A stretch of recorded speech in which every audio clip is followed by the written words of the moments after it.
4 dias do Futebol Clube do Porto Manchester United, a equipa de Erik ten Hag voltou a falhar em casa, perdeu 3-0 contra o Tottenham e nada melhor do que o Daniel Oliveira, editor do nosso Playmaker Stats, que faz parte do Universo 00, para nos explicar aquilo que se passa de facto com a equipa de Erik ten Hag.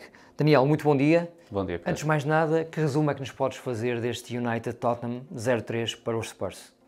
Bom dia, Pedro, mais uma vez. Olha, o Teatro dos Sonhos tem-se tornado completamente no Teatro dos Pesadelos. Ontem foi mais uma exibição que eu acho que os adeptos do Manchester United já estão habituados nesta era pós Alex Ferguson, nas últimas 10 épocas. Foi uma exibição paupérrima. Para quem não vê o jogo, pode achar que foi um 3-0, mas para quem viu foi um resultado lisonjeiro.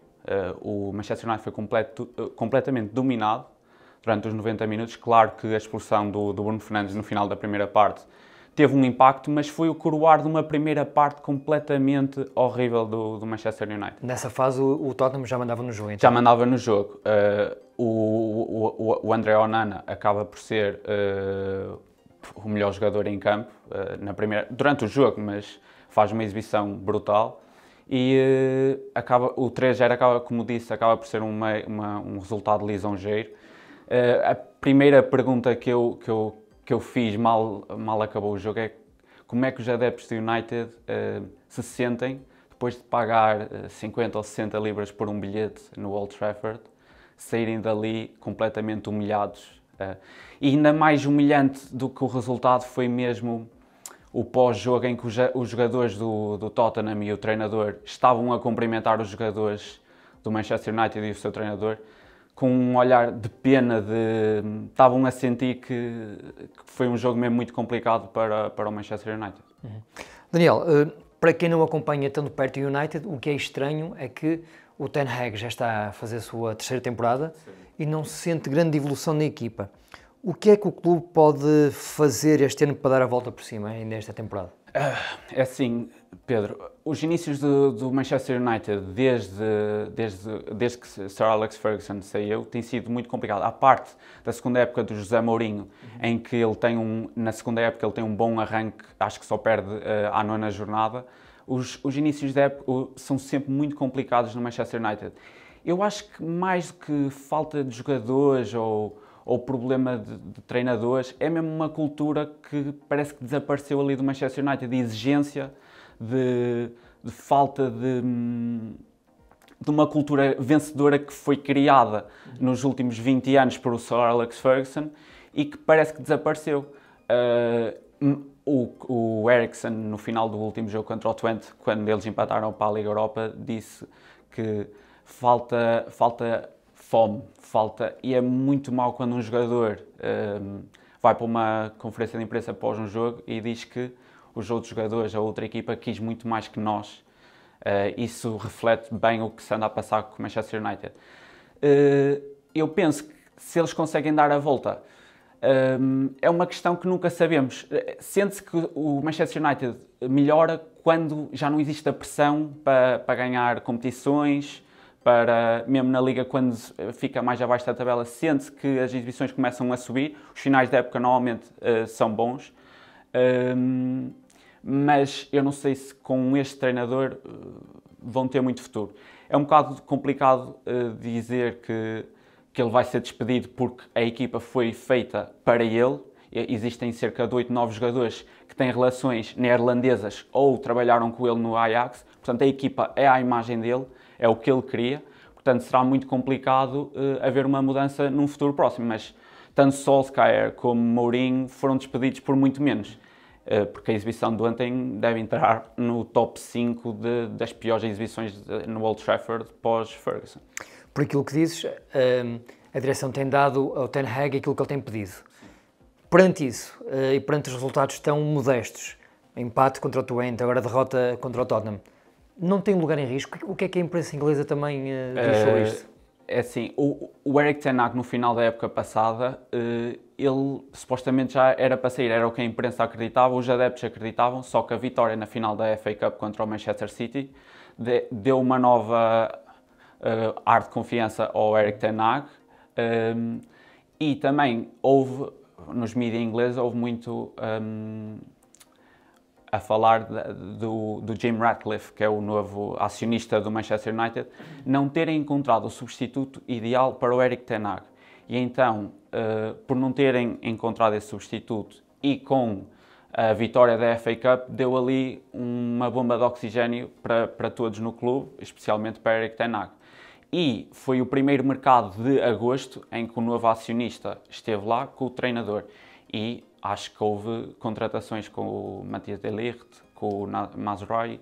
Portanto, houve bastantes jogadores e houve investimento que podia catapultar o Manchester United para o tipo de início da época. Claro que a época ainda é longa, claro que o Manchester United pode dar a volta, mas os indícios e o histórico das últimas 10 épocas não augura nada de bom.